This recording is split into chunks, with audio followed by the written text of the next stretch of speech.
E assim, eu gostaria de passar para a nossa próxima mesa redonda, que vai falar sobre o Covid, lições aprendidas para o futuro. Teremos aqui nessa mesa Rosana Pilling, pela London School, Alex Costa, pela Unicef e Marcela Abreu, pela Anvisa. Eu convido a Rosana para fazer uma rápida introdução, depois o Alex e na sequência a Marcela, e aí nós fechamos com os três aqui no palco, na verdade na tela, para uma discussão. Rosana? Great, thank you very much. Muito obrigada. Eu gostaria de começar mostrando alguns slides para que possamos ilustrar como tivemos lições muito práticas com essa pandemia. Muitas vezes é dito que as pandemias não criam novos problemas. Elas só nos fazem encarar problemas que já ignorávamos há muito tempo. E nós vimos isso em diversos países, sejam em países ricos ou em países em desenvolvimento. A Covid expôs quais eram as falhas do sistema de saúde e as desigualdades de acesso a esses produtos que salvam vidas, incluindo medicamentos, vacinas, produtos diagnósticos, assim como equipamentos de proteção pessoal e outros. A lição geral vinda desses países é que os países precisam de uma construção de uma rede de confiança na fabricação desses produtos que salvam vidas. Mas nem todos os países podem fazer isso. Talvez isso possa ser feito numa base regional. É claro que é preciso levar em conta um ótimo padrão de qualidade para isso. Mas uma terceira grande lição para todos nós foi que, quando falamos de saúde pública, nós costumávamos dizer que a saúde pública, ou condições de saúde pública, ou as mensagens de saúde pública, elas precisariam ser trazidas para o público. Nós falaríamos para o público, para as pessoas o que fazer e eles fariam. Mas aprendemos com a pandemia que isso não é necessariamente verdade. A população deve receber o conhecimento e as ferramentas para que seja mais responsável para fazer a sua parte durante a pandemia. Um exemplo bem concreto do benefício que podemos extrair da pandemia para a construção de um programa de resistência antimicrobiana mais robusto. Como eu mencionei anteriormente, a pandemia eliminou muito do progresso que nós fizemos com a resistência, ou os programas de resistência antimicrobiana, porque muitos antibióticos foram prescritos para pacientes de Covid. Mas há lições positivas que podemos extrair da pandemia, que podemos utilizar para construirmos um programa de resistência antimicrobiana mais forte. Como, por exemplo, as mensagens, tornar as pessoas conscientes que crises globais podem acontecer e que elas afetam a todos nós. E porque ainda temos muitas pessoas que não conhecem a questão da resistência antimicrobiana, o tipo de mensagem que os governos e outros stakeholders precisam construir para trazer essa mudança de comportamento. Nós podemos usar a mesma coisa para criar uma mudança de comportamento que seja necessária para a resistência antimicrobiana. E essa abordagem de uma saúde. Nós sempre dissemos que para a resistência antimicrobiana nós precisamos trabalhar com o setor animal, com a agricultura e com o meio ambiente. Agora, com a pandemia, nós sabemos que muitos desses vírus vêm do ambiente animal. Nós precisamos fazer um monitoramento de sistemas de esgotos e monitoramento de pacientes e de comunidades, com esse tipo de abordagem, que é uma forma nova que deve ser adotada. E a construção de novas capacidades ou recursos. Agora, nós podemos usar essa convergência tecnológica para diagnóstico, TI, comunicação, para construirmos esses sistemas de informação para que todos conheçam os progressos que estão sendo feitos ou que não estão sendo feitos e para que também possamos monitorar a eficácia das intervenções. Eu acho que em termos mais gerais, falando de diagnósticos, nós precisamos conversar com os países. Aqueles que estão convivendo com o vírus, nós precisamos construir um sistema diagnóstico que esteja conectado de ponta a ponta, desde os laboratórios de referência mais sofisticados até os testes que são realizados em comunidades ou testes que são feitos em casa. Essa conexão deve formar a espinha dorsal de um sistema de saúde resiliente, que vai fornecer acesso igual a esses testes, que vai trazer um uso mais responsável de medicamentos antimicrobianos.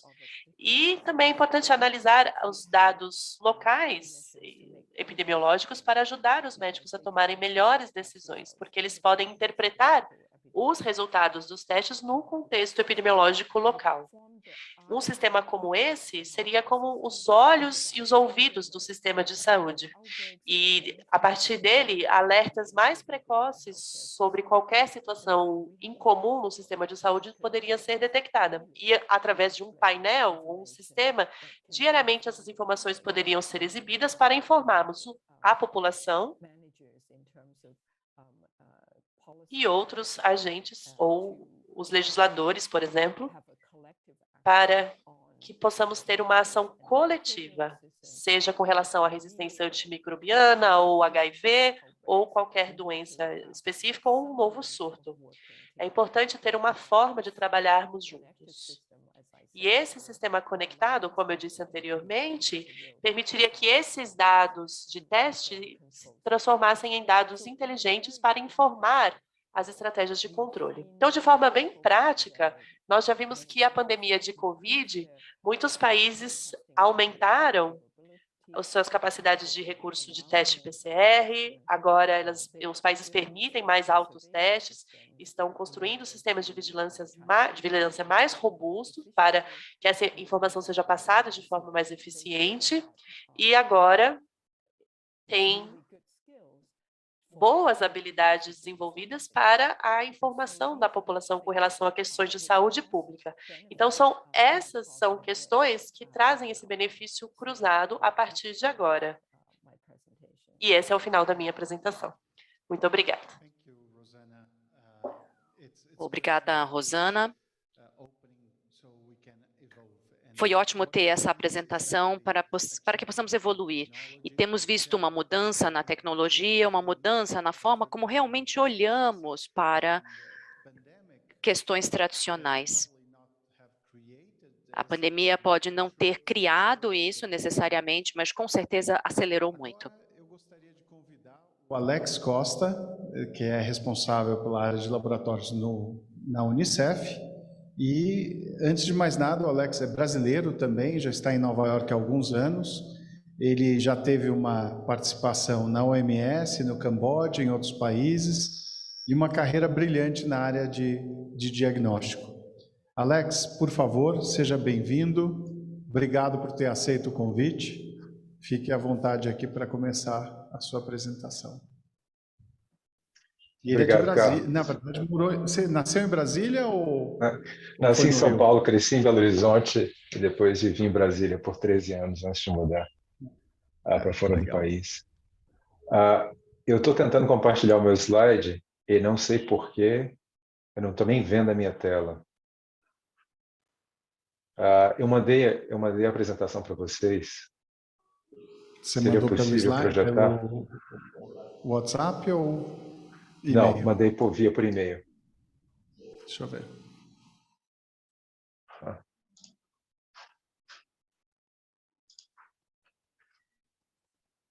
Um instante.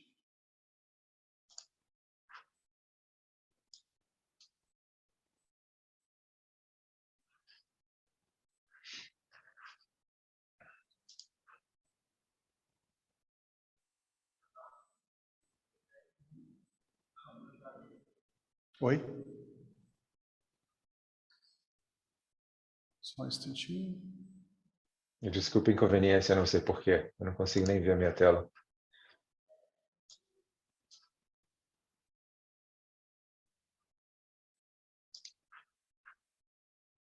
Ótimo.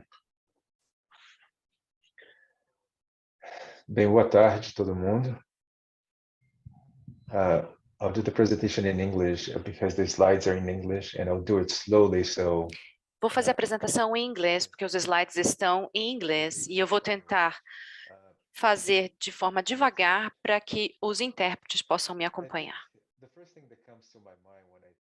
A primeira coisa que vem à mente quando eu penso em lições para o futuro é que temos as lições do passado também. Acho que estamos falhando nisso. Esse slide mostra o cronograma de surtos virais nos últimos 20 anos. Como vocês podem ver, houve 16 surtos de importância pública nos últimos 20 anos. Parece que a frequência com a qual os surtos acontecem tem aumentado. Isso pode ser por conta de um melhor sistema de vigilância, de relatórios de dados, mas também pode ser uma combinação de fatores, pois estamos aumentando a degradação do habitat, aumentando a produção animal, e isso cria a possibilidade para que as doenças pulem, saltem de animais para os humanos. Isso combinado com o maior ritmo de viagem global aumenta a exposição a patógenos emergentes. Mas a questão que quero dizer é que, apesar do fato de sabermos que os diagnósticos são uma ferramenta essencial para a resposta a pandemias e o controle de surtos, os diagnósticos têm sido negligenciados a um papel de uma ferramenta acessória no setor de saúde pública. Sabemos que os testes são essenciais, e a Rosana falou sobre isso, que são basicamente os olhos e os ouvidos da pandemia hoje em dia. Sem os testes diagnósticos, não sabemos quem está infectado, como o vírus está se espalhando e como está mutando.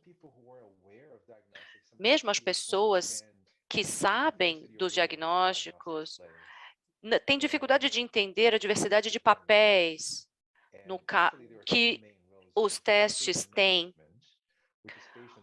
que são, por exemplo, o cuidado de pacientes e também o elemento da saúde pública, que envolve a vigilância, que envolve o rastreamento, a epidemiologia para identificar as variantes e a efetividade de vacinas. Os diagnósticos são essenciais para criar a segurança para escolas, locais de trabalho, viagens, e também para determinar o perfil imunológico, para determinar o status da população e a questão de vacinação, e se a imunidade está diminuindo e a necessidade de doses de reforço. Todos temos uma responsabilidade de educar as pessoas à nossa volta, especialmente aqueles que trabalham no setor público de saúde, sobre os diferentes papéis dos diagnósticos. O que vemos hoje em dia, infelizmente, é que a narrativa das vacinas é dominante. Às vezes eu pergunto às pessoas quantas doses da vacina você tomou e quantas vezes você fez testes. E aí vemos a disparidade. Muitas pessoas nem tomaram a vacina e fizeram muitos testes. Outras pessoas já tiveram até a dose de reforço e apenas uma dúzia de testes.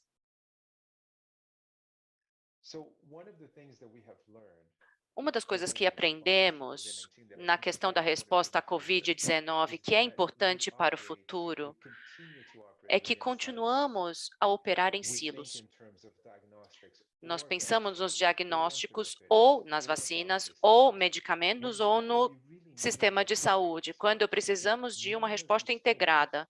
Nenhuma dessas ferramentas vai resolver o problema. O mesmo vale para as pandemias futuras. Neste slide, temos um exemplo dos diagnósticos no centro. E aí, para a esquerda, temos os medicamentos, que são as estratégias de tratamento. No caso dos ensaios clínicos, em que você tem que identificar também os efeitos nos pacientes, e também temos o papel para o outro lado das vacinas, porque se não identificarmos direitinho as questões dos ensaios clínicos, podemos ver a questão da resistência sendo criada também, como a resistência microbiana. Os diagnósticos são importantes para o lançamento de vacinas,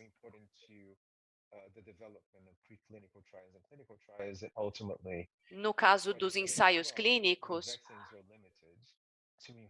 temos essa importância porque quando as vacinas são limitadas, precisamos identificar a eficiência das vacinas ou determinar a forma como as vacinas vão ser distribuídas para populações mais vulneráveis, por exemplo.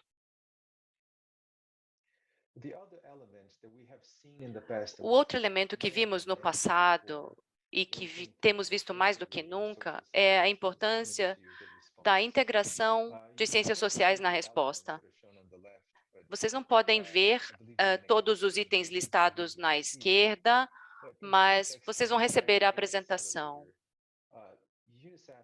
No contexto de uma aceleração, há um mapeamento de diferentes fatores para a melhoria dos diagnósticos de Covid-19.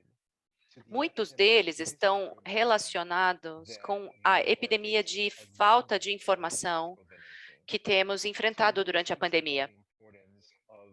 Isso fala da importância do lançamento de uma estratégia de comunicação e o engajamento com as comunidades para entender o que motiva certos comportamentos, para lidar com a hesitância e a discriminação associada com um diagnóstico positivo de Covid-19 ou um teste positivo de qualquer doença. A questão é educar as pessoas em geral e os que tomam as decisões sobre os papéis dos diagnósticos e promover a testagem como uma parte essencial da resposta.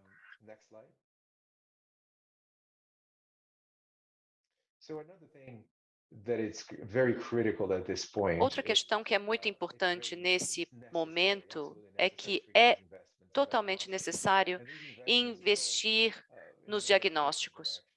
E os investimentos são de várias ordens. Precisamos investir no desenvolvimento de diagnósticos, especialmente moleculares, como o PCR e o sequenciamento genômico, que podem ser adaptados para patógenos emergentes.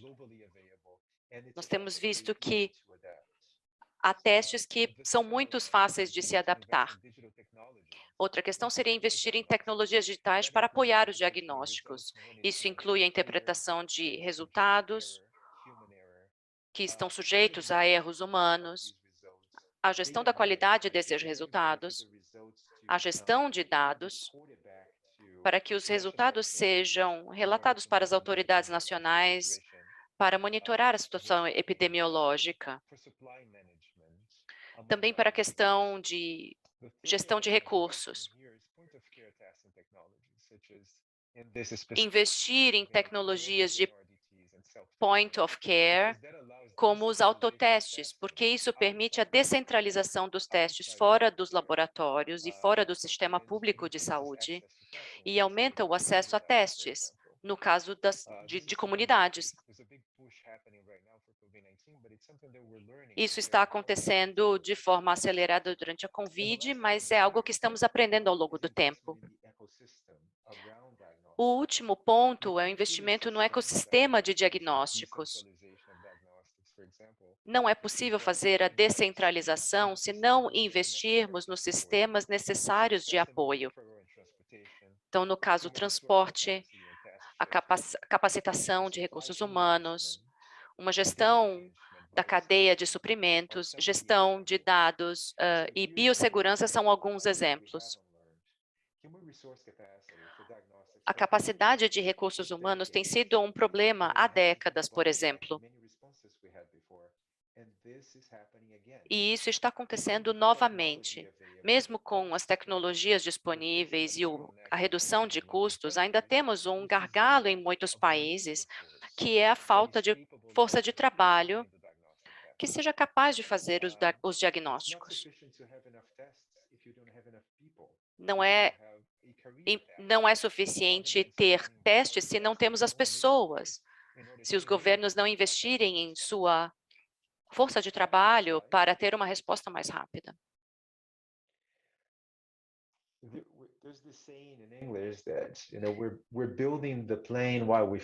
Tem um ditado em inglês que fala de construir o avião enquanto em voo.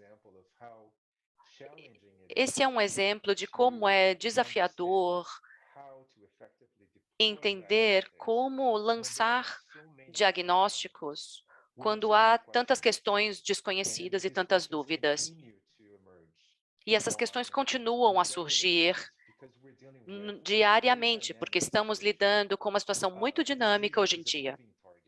Uma doença que se move, um patógeno que está se mutando, e as tecnologias estão sendo desenvolvidas ao longo do tempo também.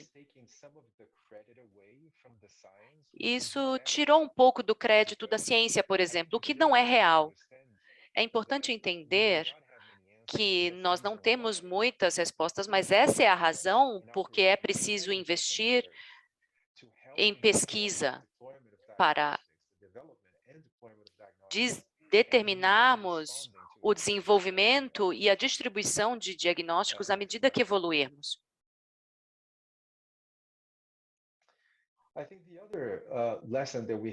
Uma outra lição que aprendemos, que é muito importante para o futuro,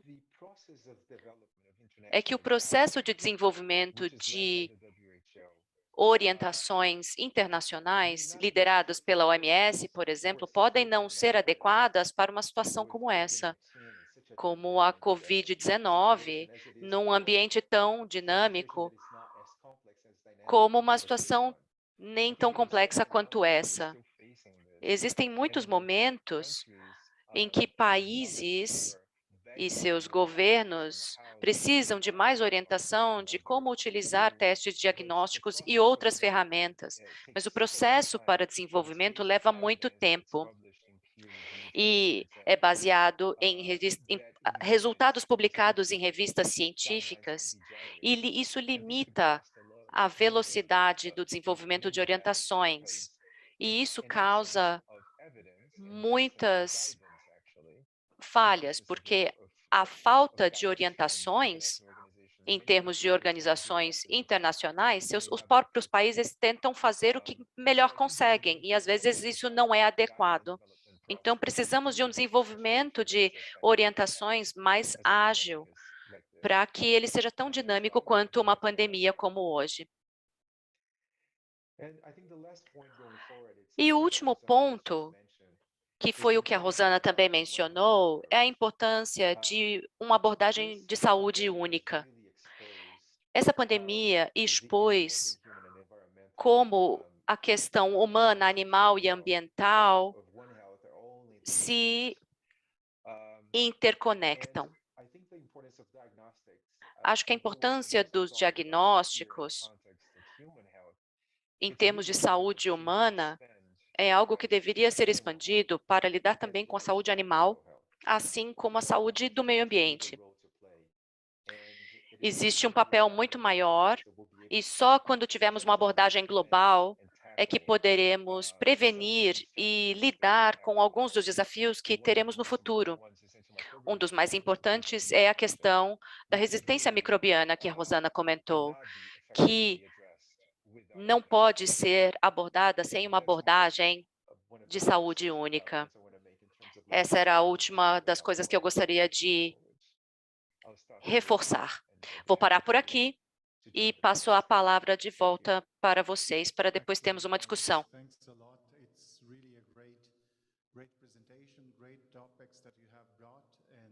Sure we're going to have a lot to discuss soon after Marcela's presentation.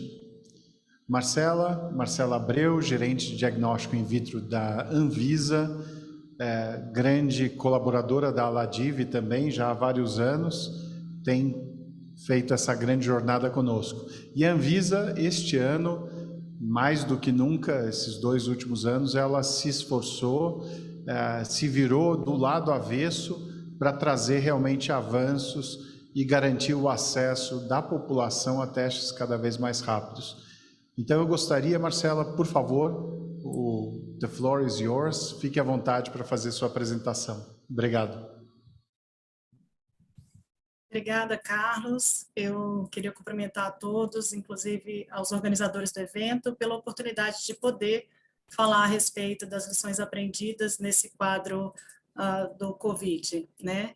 E não sei se já está no modo apresentação para vocês. Acho que agora funcionou. Dentro desse quadro de lições aprendidas, é sempre uma oportunidade importante da gente lembrar que são lições aprendidas até o momento, né? Porque o aprendizado ele é algo constante e permanente, nós ainda estamos aprendendo.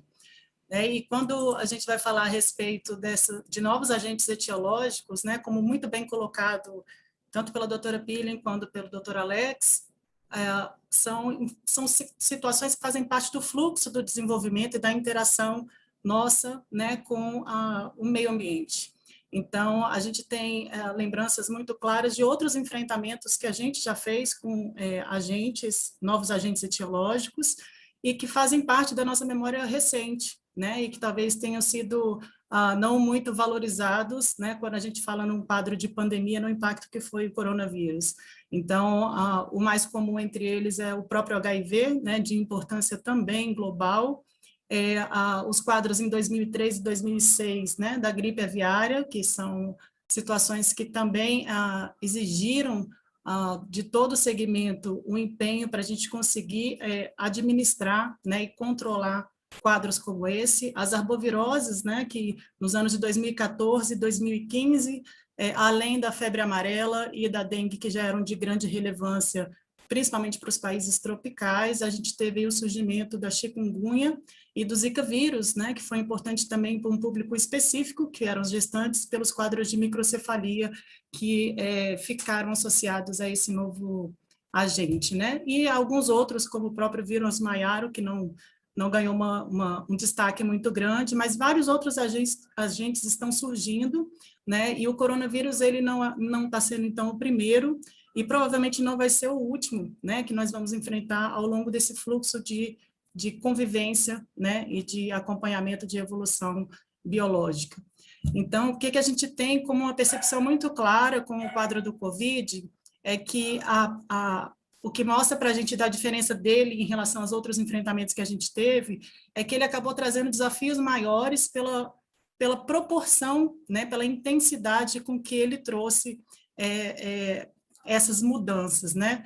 A gente teve aqui, para o caso do coronavírus, uma necessidade global, né, que passou a ser comum para os mesmos recursos para todo mundo ao mesmo tempo, né? E, aliado a isso, a gente precisa trabalhar no surgimento de qualquer novo agente etiológico num ambiente de incertezas. Então, a gente não tem ainda o conhecimento suficiente a respeito daquele micro-organismo, né, para que a gente ainda consiga, dentro desse cenário, tomar decisões acertadas para viabilizar o acesso, tanto na identificação, quanto de medidas que possam ser utilizadas com o propósito de proteção da sociedade.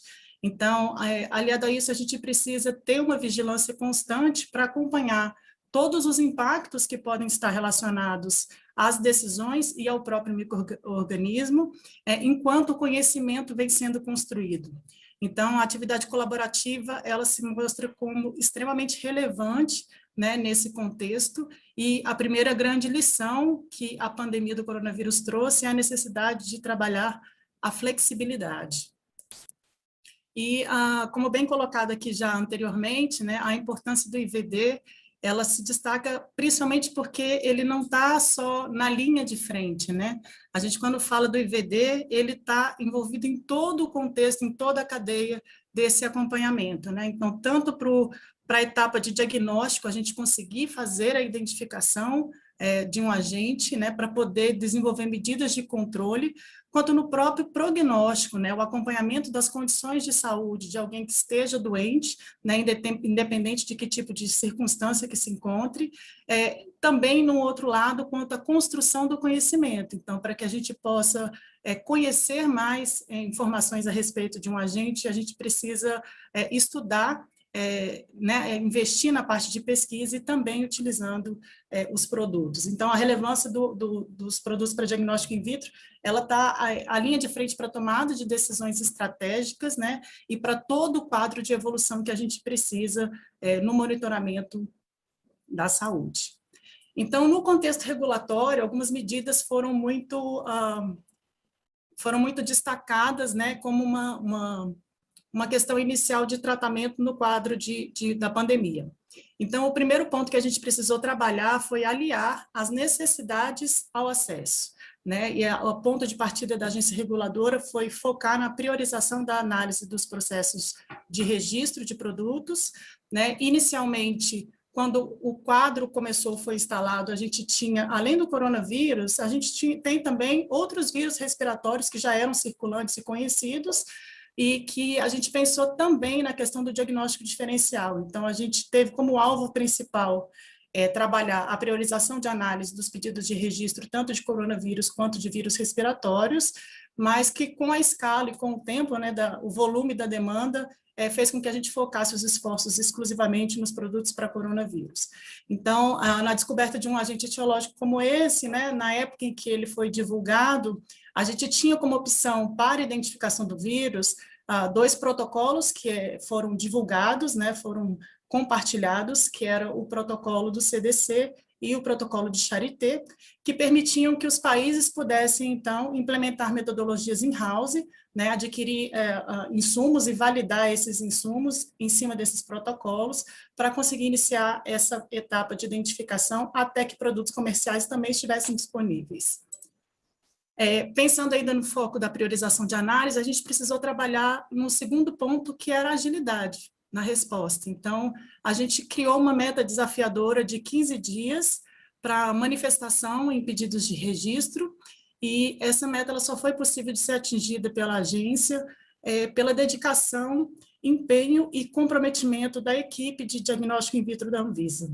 Então, a gente conseguiu atender a tempo, né, esse quadro de agilidade, e trabalhamos também com publicações extraordinárias em editais. Então, a ideia é que, assim que a gente tivesse concluído uma avaliação, já fosse possível viabilizar para o mercado o acesso a um produto que fosse estratégico no combate à pandemia. Além das priorizações de análise iniciais dos pedidos de registro, a gente também identificou a necessidade de priorizar os pedidos de alteração. E aí, por que isso se tornou relevante? Porque, com o tempo, né, vão se tendo mais conhecimentos a respeito do vírus, implementando melhorias nos produtos, né, tendo mais dados mais robustos, então a gente precisa ir acompanhando essa evolução, né? E num quadro de emergência em saúde pública, a gente identificou que as petições de alteração também precisariam passar por esse quadro de priorização de análise. Um segundo elemento que a gente também trabalhou como agência foi a flexibilização em regulamentos técnicos, né? E, nesse sentido, a agência teve que ter um olhar para múltiplos contextos, né? Então, não adianta a gente olhar exclusivamente para as questões de registro se a gente não consegue dar entrada com o produto no país.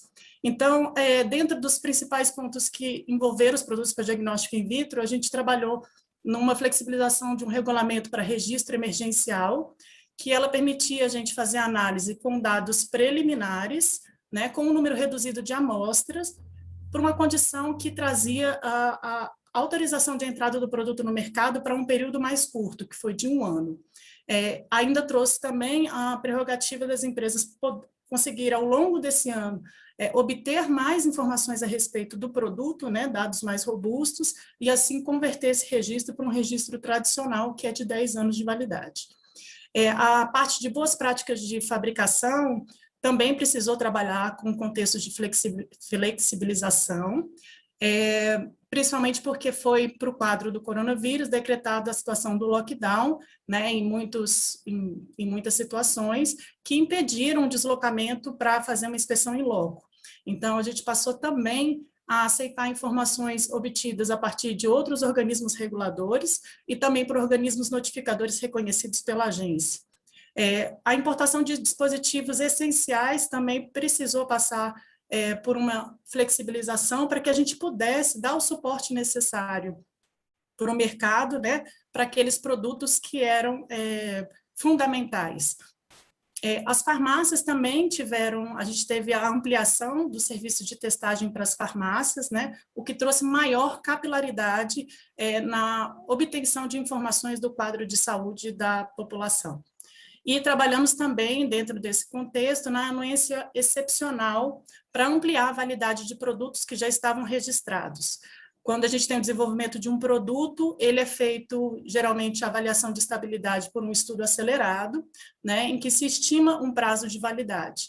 Quando a gente fala no contexto da pandemia, né, a gente está falando de recursos escassos. Então, se ao longo do tempo, né, for possível acompanhar que esse produto pode ter uma validade maior do que a que foi estimada inicialmente, então existem condições específicas em que essa avaliação excepcional permite a continuidade de uso do produto, né? Então, ampliar essa validade inicialmente estimada.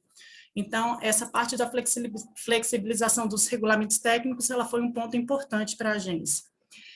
Outro ponto que a gente também trabalhou foi na transparência das informações, né? Então, como também já foi colocado anteriormente, o acesso à informação é um ponto crucial, né, para que a gente possa ter clareza, para que a gente possa tomar decisões, né, com base em dados, e a gente trabalhou, então, com a divulgação de painéis no formato BI, né, que permite ainda o acompanhamento das demandas recebidas pela Anvisa, conhecer os status de todas as petições que estão sob avaliação da agência, né, ter um acesso rápido à consulta dos produtos e às suas condições de aprovação. A gente também pensou em trabalhar com a tabulação de informações que fossem importantes para decisões estratégicas, né, nesse painel. Então, a gente conseguiu segmentar ainda para cada tipo de produto, né, qual é o tipo de amostra que é utilizada, a metodologia, para quais alvos esse produto está direcionado, e disponibilizar também no portal da Anvisa as instruções de uso.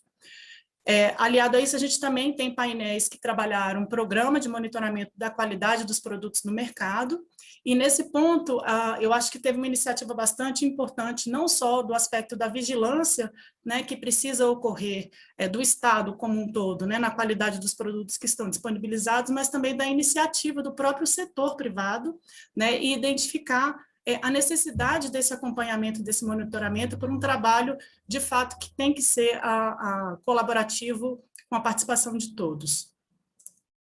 Então, esse aqui foi só um modelo, eu deixei o link aqui embaixo, para quem ainda não conhece esse painel. Ele tem um volume grande de informações que trabalha nessa parte de cima aqui com o histórico, né, dessas análises, a linha do tempo, uma estratificação por metodologia, a variação do tempo de resposta da agência. Na parte principal aqui é o maior volume de informações em que se consegue ter a respeito dos produtos, e na parte de baixo é um resumo do status da avaliação para cada um deles, né? Então, em linhas gerais, o que a gente já tem mais de 1.000 solicitações de pedidos de registro, né? Pedidos de submissões iniciais de produtos, dos quais 70% dessas solicitações foram aprovadas, né, pela agência, e 25% foram indeferidas. Então, no Brasil, a gente tem aqui, esses são dados do dia 23 de novembro, né, a gente já tinha registrado até essa data 436 produtos para anticorpos, específicos para coronavírus, 107 ensaios moleculares e 145 ensaios de antígeno. Aqui é um acompanhamento da origem dos produtos, então a gente percebe aqui que a gente tem uma grande entrada no mercado nacional de produtos do continente asiático, e também com uma participação expressiva de produtos oriundos do continente europeu. Dando continuidade, a gente percebe um segundo ponto bastante relevante nessa etapa de aprendizado, né? Que é a ênfase no conhecimento para uma tomada de decisão. Então, a gente precisou trabalhar em pontos que focassem a atualização técnica e científica. Né? A gente trabalhou com troca de conhecimento com desenvolvedores de produtos, né? Nós tivemos experiências bastante relevantes no sentido de buscar esses desenvolvedores para que eles repassassem conhecimentos de como esse trabalho vinha sendo desenvolvido. Participamos de reuniões quinzenais com agências reguladoras internacionais para tratar especificamente sobre as variantes, né, sobre inovações e o impacto disso nos produtos para diagnóstico. Temos reuniões técnicas semanais com a equipe, até para o alinhamento de informações e para as trocas de dados que estão presentes nos processos de registro.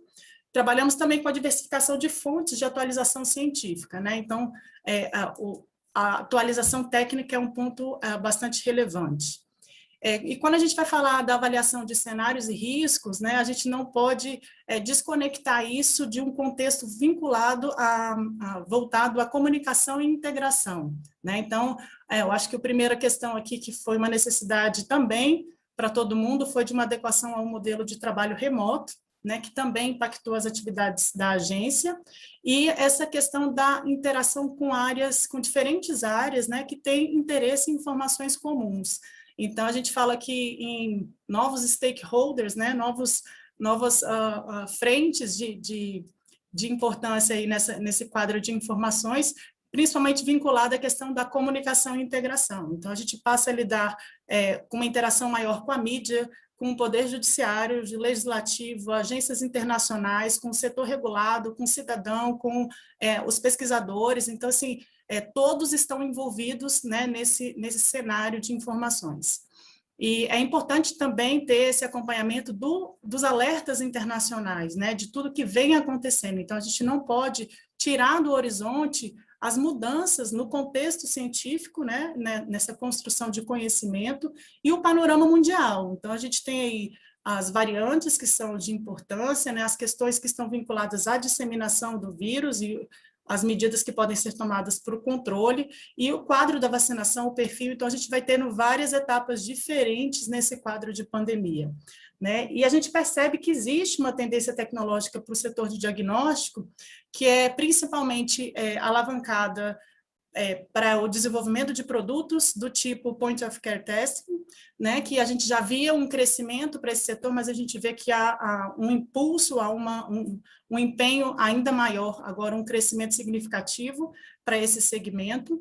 Também para os softwares como dispositivos médicos e a utilização de inteligência artificial em inovações tecnológicas. Então, eu acho que assim, dentro do que a gente coloca, a gente percebe que já é parte do cenário, né, da própria questão biológica, a necessidade de adaptação, né, uma questão de sobrevivência. A gente precisa alinhar esses diferentes pontos, perceber qual é o contexto em que a gente se encontra, para poder avaliar todas as questões que estão envolvidas nesse contexto e se adaptar, né? Então, a adaptação é uma questão, de fato, de sobrevivência. E aí eu queria trazer aqui para vocês, primeiro, uma frase que é de um filósofo brasileiro chamado Mário Cortella, né, que é uma frase que eu acho que ela tem tudo a ver com o que vem sendo discutido. Né? Ele diz, não há lugar marcado no futuro. E isso, para mim, é muito presente quando a gente fala dessa diversidade, né, que a gente tem, no dinamismo que a gente tem, tanto de informação quanto de produtos, né? Porque hoje o que você tem como verdade ou como realidade, amanhã, né? no amanhã, é algo que pode estar completamente obsoleto. Então, a gente precisa crescer, se flexibilizar e adaptar com aquilo que a gente vai vivenciando de experiência. E aí eu vou deixar para vocês uma frase de reflexão, que eu acho que ela é norteadora de muitas decisões, eu acho que de todas, né? Independente do... Eu acho que em qualquer aspecto é uma frase que ela tem que ser norteadora de decisões, mas ela também, por outro lado, tem um aspecto provocativo, porque ela não tem uma única resposta, né? E quando a gente para pensar, de fato, todas as vezes que precisa tomar uma decisão, qual é o melhor caminho. Então, obrigada a todos, era isso que eu tinha para poder dividir com vocês. Excelente, Marcela. Esse painel é fenomenal pela qualidade das mensagens que vocês três trouxeram, pela necessidade de estar constantemente revendo a nossa posição e, de fato, trouxe aqui várias perguntas. E eu aproveito para chamar o Alex e a Rosana, também para abrirem suas câmeras, para nós fazermos um pequeno debate, aproveitando algumas dessas perguntas. Uma delas traz exatamente a questão do papel do teste de antígeno, inclusive para a questão de, não digo abertura, mas possibilitar esse trânsito com segurança entre países. Um dos nossos telespectadores aqui do nosso Zoom, ele pergunta exatamente, o Bruno, os testes nacionais aprovados pela Anvisa têm validade para entrar em outros países. E aí, no caso, obviamente, ele imagina testes nacionais ou testes que foram aprovados aqui, foram feitas as testagens dentro do território nacional e o passageiro vai sair com o laudo do laboratório ou da farmácia, como dizer. Marcela? Obrigada por essa oportunidade de participação. Bem, eu acho que a gente precisa entender alguns contextos que são importantes, né? Primeiro que as jurisdições, como foi colocado até aqui pelo o Dr. Alex, elas trazem critérios, e acho que a doutora Rosana também colocou isso, elas trazem critérios de avaliação dos produtos que são diferenciados. Então, para o Brasil, nós não definimos padrões mínimos de desempenho para esses produtos, por uma questão da forma como a gente trabalhou a questão do acesso a esses produtos no país. Então, eles são avaliados em relação àquilo que o fabricante desenhou para o produto e que está declarado nas instruções de uso, são as condições mínimas que precisam ser atingidas. E quando a gente fala de um teste de antígeno, né, numa situação que a gente fala do coronavírus, que é um vírus que ainda a gente está buscando conhecer cada vez mais, os testes eles são desenvolvidos para porções do vírus, né? Então, qual é o risco que você pode falar em relação a esse tipo de teste, mas já num contexto geral, né? Nos quadros das variantes, se o produto for desenvolvido para uma porção que possa pegar envolver uma parte da variante, você pode ter falhas nesse tipo de identificação, mas isso independe do local onde o produto foi testado e aprovado, né? Então, assim, se foi no Brasil, se foi em outro país, não é a questão que está em pauta aqui, né? Então, eu acho que, assim, existe risco ainda na questão do diagnóstico, não existe um caminho pleno, ainda temos o mais seguro quanto à questão dos ensaios moleculares, por eles serem, de fato, mais específicos nessa identificação viral, mas que também podem apresentar falhas. Então, eu acho que um teste feito no Brasil e aprovado no Brasil vai depender muito se ele vai ser aceito, porque ele pode não atender às condições de regularização desse mesmo produto, a depender do país para o qual a pessoa está se direcionando. Perfeito. Aqui eu entendo também, Marcela, que o viajante saindo do Brasil, se ele fizer o teste no Brasil, obviamente regularizado, ele vai estar atendendo às normas para viajar, então ele estaria plenamente adequado, e a Anvisa tem tido um olhar muito cuidadoso para os produtos que estão circulando no país, inclusive dentro da questão de tecnovigilância, né? O nosso programa de avaliação dos kits de coronavírus, que foi o consórcio da CBDL, Abramed, SBAC, SBPC, ajudaram a Anvisa a trazer uma noção de performance, né? E fora isso, o trabalho feito com o INCQS tem mostrado que os produtos no Brasil têm sim qualidade. E uma vez feita a testagem do indivíduo, ele sai com o laudo por um profissional de saúde habilitado, ele estaria plenamente em condições de viajar. E eu aproveito essa pergunta até para perguntar também para o Alex e para a Rosana, como tem funcionado nos diferentes países, que a gente vê que inicialmente era sempre exigência de teste de PCR mais quarentena. E isso tem abrandado nos últimos tempos para uma combinação de testes rápidos de antígeno, em alguns países, inclusive, com o self-test, com o autoteste também à disposição, principalmente quando chega. Se vocês pudessem comentar. Alex? Carlos, como você mesmo mencionou, a situação está evoluindo de maneira muito rápida e não existe um padrão.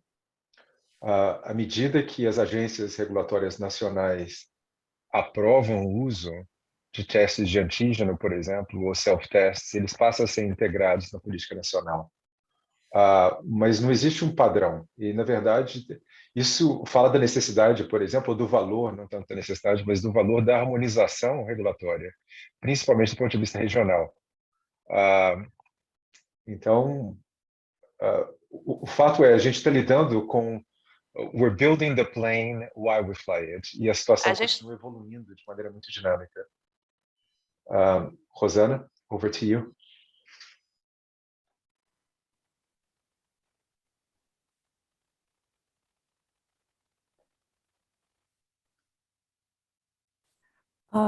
Yes, I agree with what Eu Marcelo. concordo com o que o Marcelo, que a Marcela e o Alex disseram. Eu acho que nós temos muitos países com muitas exigências, e o que tornou essa situação bastante confusa e complexa. Uma coisa que eu diria é que se um país aprovou um teste de antígeno ou um autoteste com uma alta especificidade, porque a maior parte dos testes de antígeno tem uma especificidade comparável ao PCR, se não um pouco inferior, como 98% comparado ao PCR.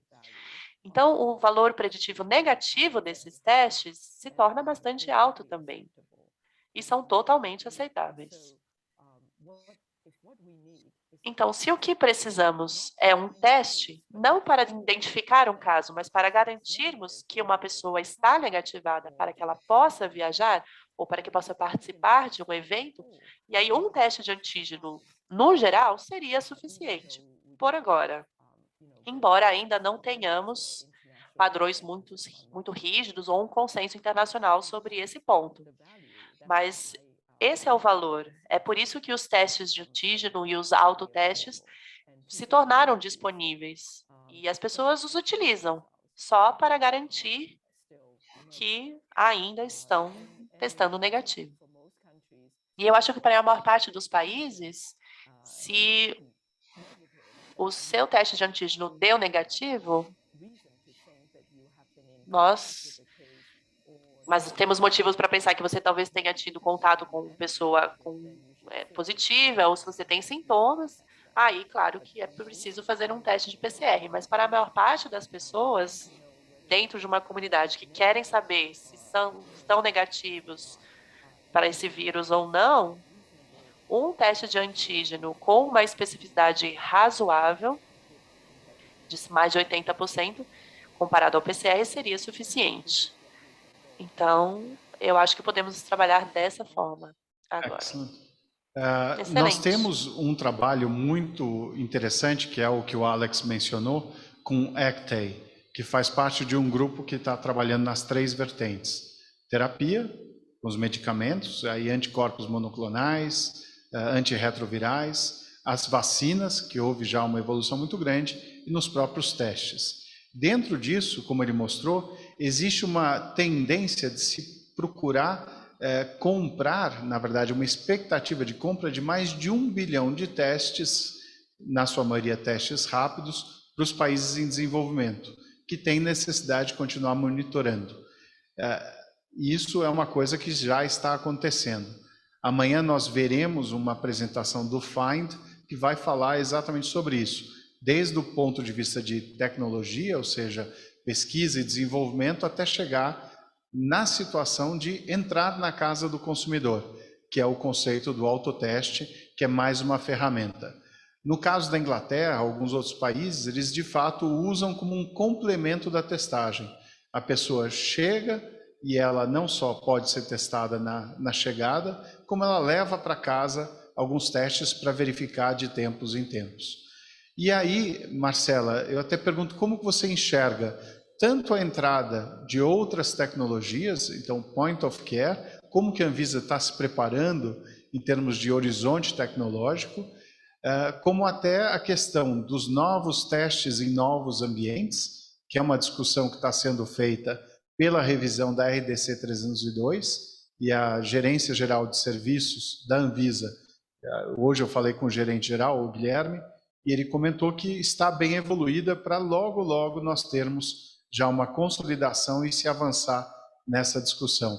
Mas em relação à área de registro, como você enxerga essas novas realidades tecnológicas, que você pontuou muito bem, não são apenas os point of care, mas é a própria tecnologia da informação, os softwares como dispositivos médicos, inclusive nesses novos ambientes, né? E, sem falar, claro, no autoteste do Covid. Então, vamos lá. Como eu coloquei, o Point of Care é uma realidade que ele chegou e ele é um tipo de tecnologia que é de extrema relevância, né, quando a gente discute principalmente as questões voltadas ao acesso, desde que ele seja aplicado e utilizado da maneira adequada.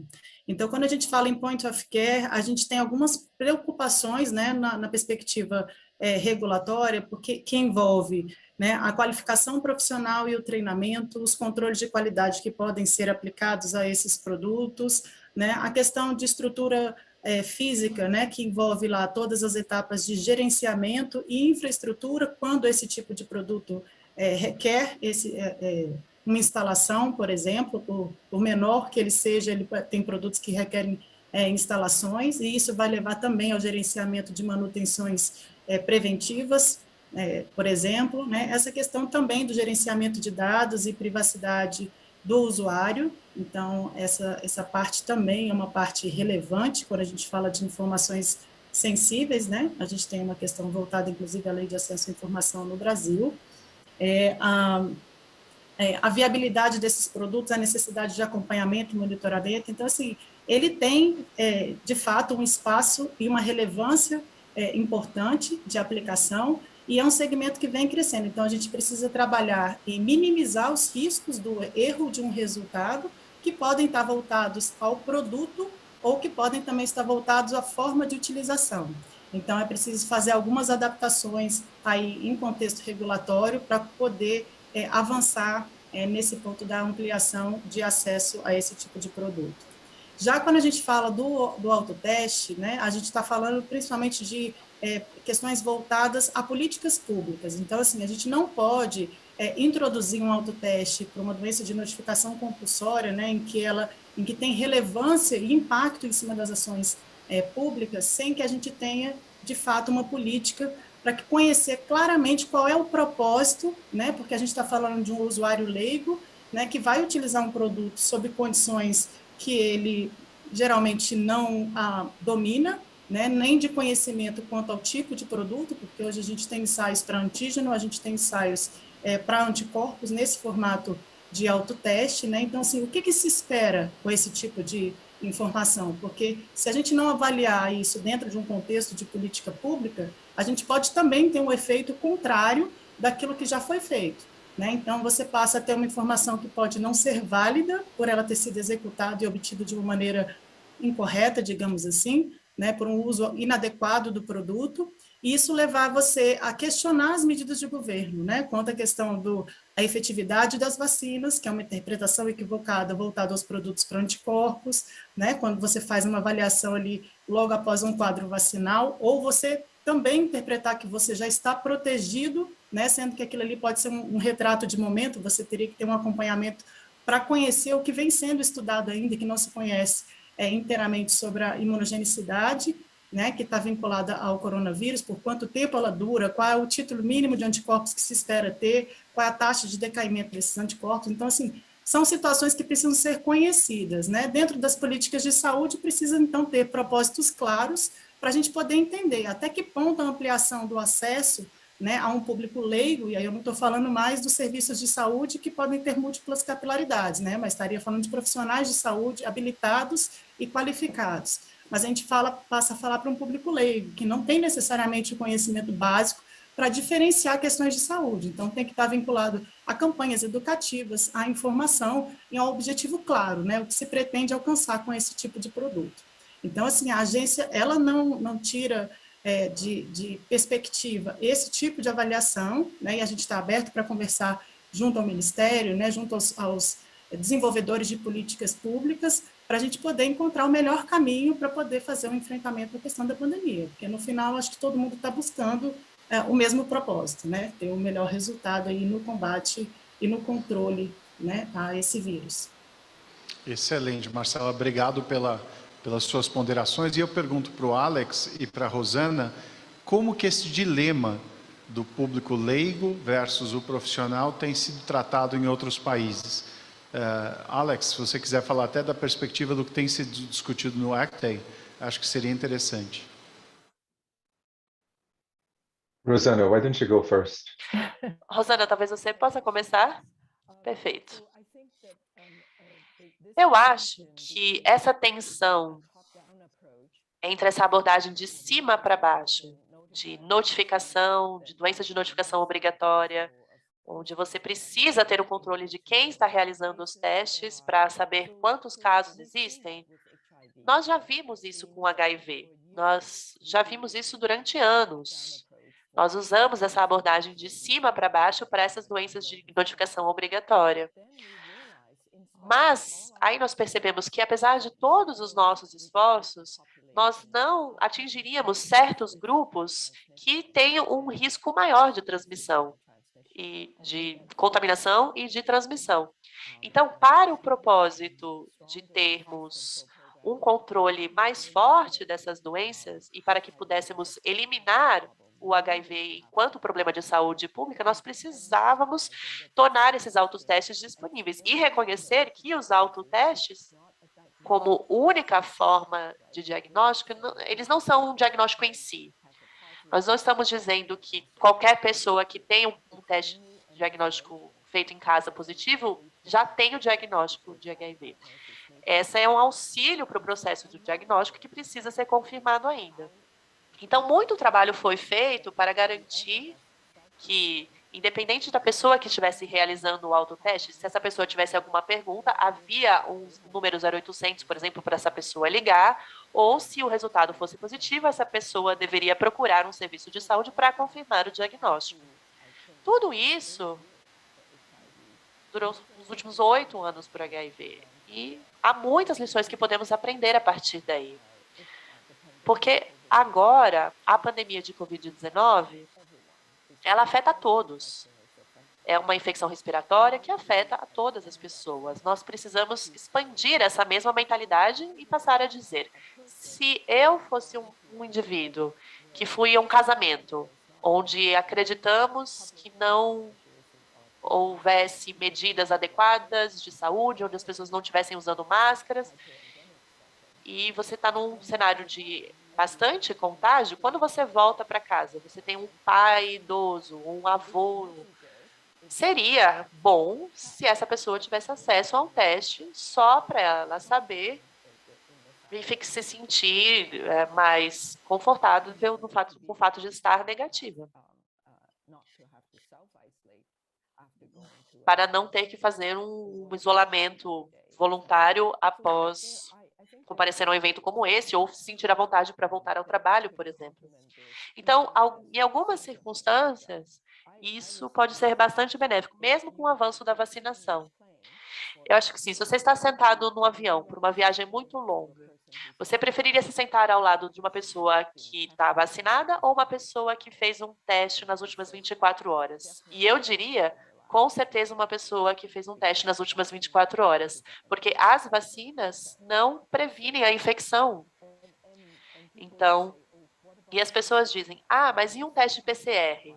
A maior parte dos países exigem um teste PCR em 72 horas até a viagem. E se eu estivesse trabalhando em um local onde há contato constante com pessoas contaminadas, ou, por exemplo, trabalhando num hospital que cuida de pessoas de um grupo de risco, dentro dessas 72 horas, há uma probabilidade alta de eu ter adquirido essa infecção. Então, eu acredito que há esses diversos elementos que não podemos resolver agora, mas que tem a ver com aquela questão da tolerância de risco. Cada governo tem uma tolerância a risco diferente, cada pessoa tem uma tolerância a risco diferente. E nós tentamos fazer o melhor possível para atender a todos. Alex? Obrigado, Rosana. Por exemplo, a Marcela falou sobre a importância, vários aspectos ao redor de self-test. Eu vou tentar responder do ponto de vista do que está acontecendo internacionalmente. Mais uma vez, esse espaço é muito dinâmico. Sabendo do desenvolvimento desses produtos e que eles vão estar entrando no mercado, em alguns países já entraram no mercado, existe um esforço bem grande do ponto de vista da parceria do ACT-A, Access to COVID-19 Tools Accelerator, de trabalhar em parceria com universidades para fazer o modelamento do uso desses self-tests em diferentes situações, diferentes níveis de transmissão e diferentes use cases. Se você está fazendo isso numa escola, numa comunidade onde existe transmissão, ou, na verdade, são simplesmente clusters. E esse modelamento vai ajudar a informar as políticas e a implementação e a pesquisa operacional, que, na verdade, tem que estar associada a essas previsões que foram feitas, para que a gente possa confirmar ou refinar o resultado do modelamento que está sendo feito. O outro elemento que está envolvido também, que é um trabalho de sinergia, é o desenvolvimento de digital tools, de instrumentos digitais, que podem auxiliar, em um lado, a reduzir o erro, a mitigar os erros associados à interpretação dos resultados, como também podem ajudar a informar os resultados às autoridades de saúde pública no país, para que os resultados possam ser levados em consideração, principalmente se eles forem lidos, por exemplo, por um aplicativo no telefone. O objetivo aqui não é, de maneira nenhuma, substituir, mas é auxiliar no processo de testagem, de interpretação dos resultados e mitigar os erros que podem possam estar associados a isso. E, finalmente, de uma maneira geral, os testes, os self-tests, até onde eu vi, eles estão disponíveis para indivíduos. Eu posso entrar numa farmácia aqui e comprar um teste que não é barato, inclusive, mas ele não é necessariamente aceito no momento que eu tento entrar, participar de um evento ou embarcar num avião. Então, esses self-tests, esse autoteste, ele passa a ser para uso próprio, e se realmente houver um resultado positivo, ou se o resultado precisar ser oficial, ele tem que ser feito por uma pessoa que está certificada, seja num laboratório ou seja numa farmácia, e com um laudo que é produzido, um laudo oficial. Então, o autoteste, ele não é definitivo, ele é preliminar. E ele tem que ser confirmado, o resultado tem que ser confirmado por algum agente ou alguma organização que está reconhecida dentro do sistema e que tem a certificação necessária para realizar o teste. Over to you.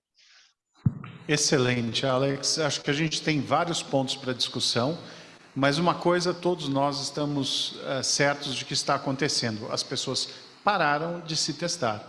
À medida que se avançou a vacinação, e aqui no caso do Brasil, nós temos avançado bastante, o que acontece, basicamente, as pessoas acham que não precisam mais testar. Então, quando a Rosana fala que num avião, longa distância, prefere estar ao lado de alguém testado, primeiro, porque de fato, as pessoas acham que uma vez vacinados não vão ter mais uma chance de infecção. Isso não acontece. Nós temos visto casos de infecção e até de reinfecção.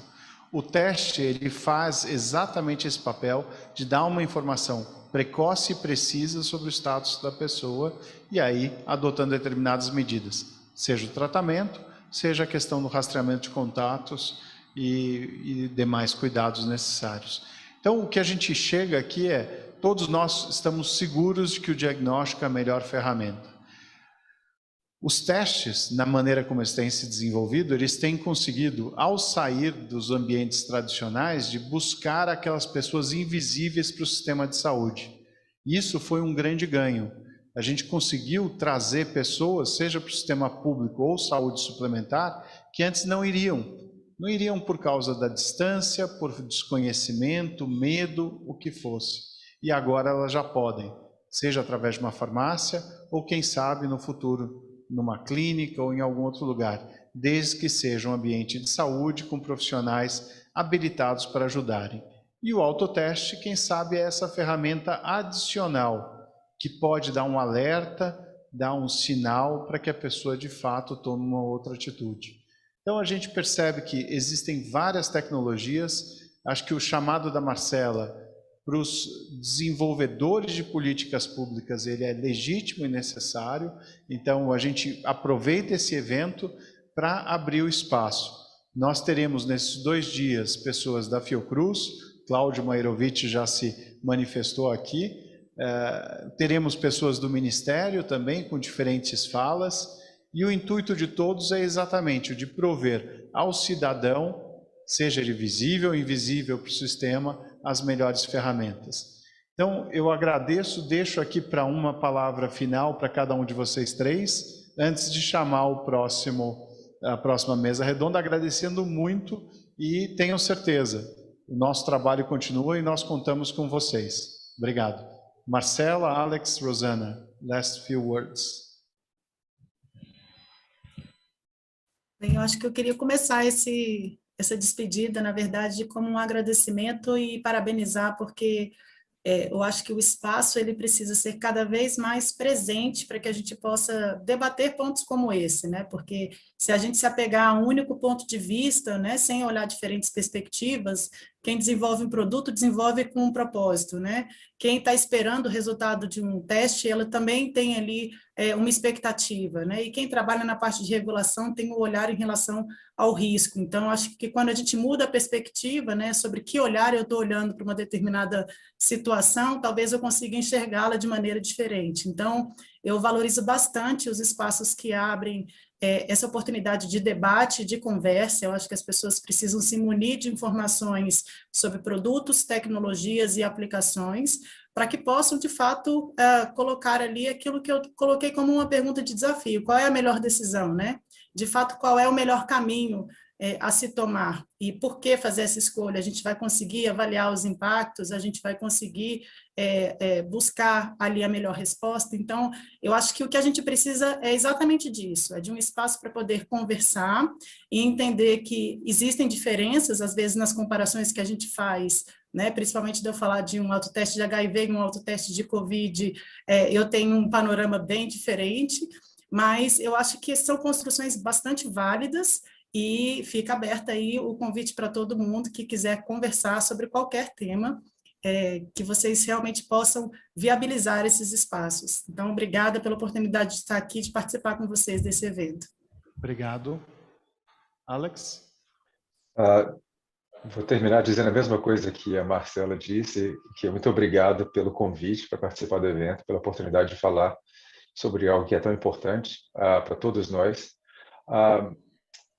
A minha reflexão é que me impressiona como o grau de alfabetização de pessoas comuns relacionadas ao diagnóstico aumentou desde que Covid aconteceu. Há cerca de 2, 3 anos, ninguém sabia o que era um PCR, o que era um teste de antígeno. Hoje, as pessoas que não têm nenhuma formação na área de saúde são capazes de entender, às vezes, as diferenças entre os testes e quais são as vantagens e desvantagens e as limitações de algum desses testes. Isso é um exemplo, do meu ponto de vista, das oportunidades que foram criadas em função de Covid. Embora seja uma crise global com um impacto enorme, como diz esse antigo ditado chinês, toda crise também representa uma oportunidade. E eu acho que existem várias oportunidades para o fortalecimento do sistema de diagnóstico que foram criadas pela crise de Covid.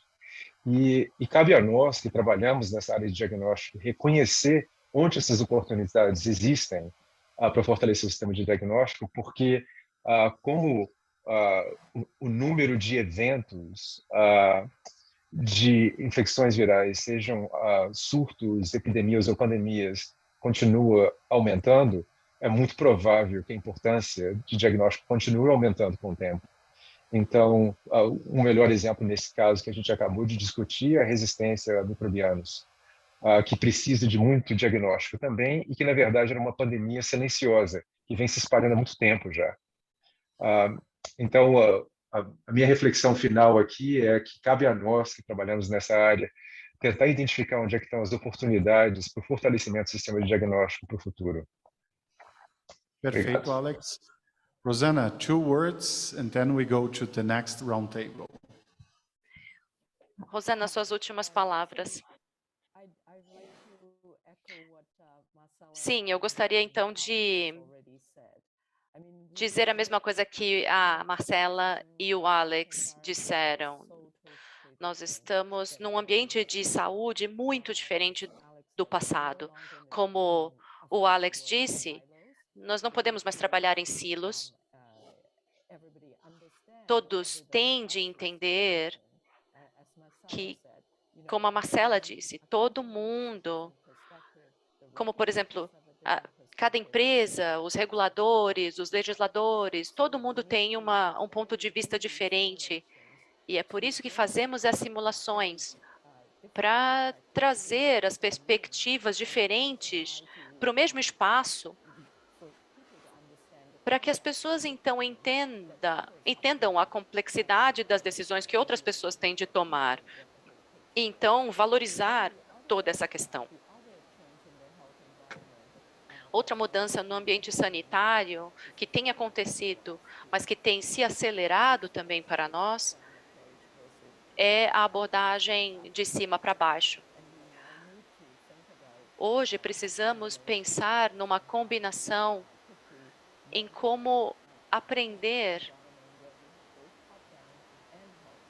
e trabalhar em um ambiente em que as decisões venham de cima para baixo e de baixo para cima também. Eu acredito que essa foi uma sessão de discussão muito rica e que podemos continuar no futuro. Muito obrigada. Thank you, Rosana.